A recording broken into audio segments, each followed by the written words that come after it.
we're going to be looking at rationalizing with a conjugate.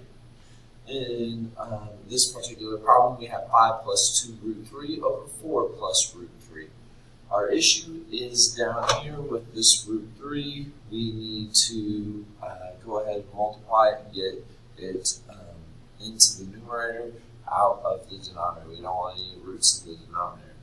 The problem is if we just multiplied by root 3 or 4 plus root 3, we would still have a radical inside of there. It would just be in a different spot. So what we're going to do is we're going to take 4 minus the root of 3. We're going to multiply the denominator by that. What we do to the denominator, we must do to the numerator.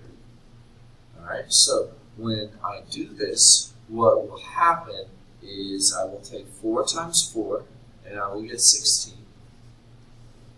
But when I take 4 times the negative root 3, and I take root 3 times the positive 4, when I add those and combine those like terms, I end up with 0 in the middle.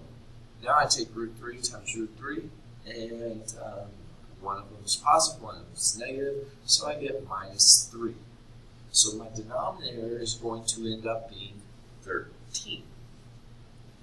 Now, over on the side, I am going to take 5 plus 2 root 3 times 4 minus root 3.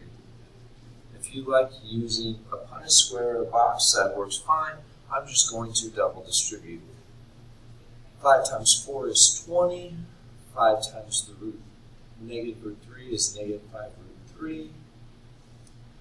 2 root 3 times 4, we multiply the coefficient with the whole number, we get plus 8 root 3. We take 2 root 3 times root 3, we get plus, wait, it's a minus because it's a positive times a negative.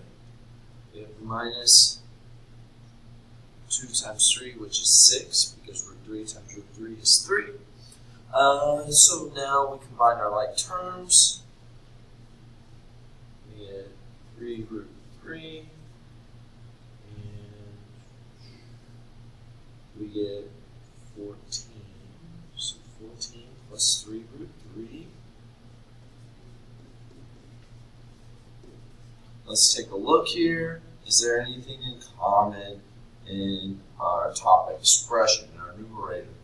14 and 3 are on the outside, there's nothing in common there. There's not a root in both.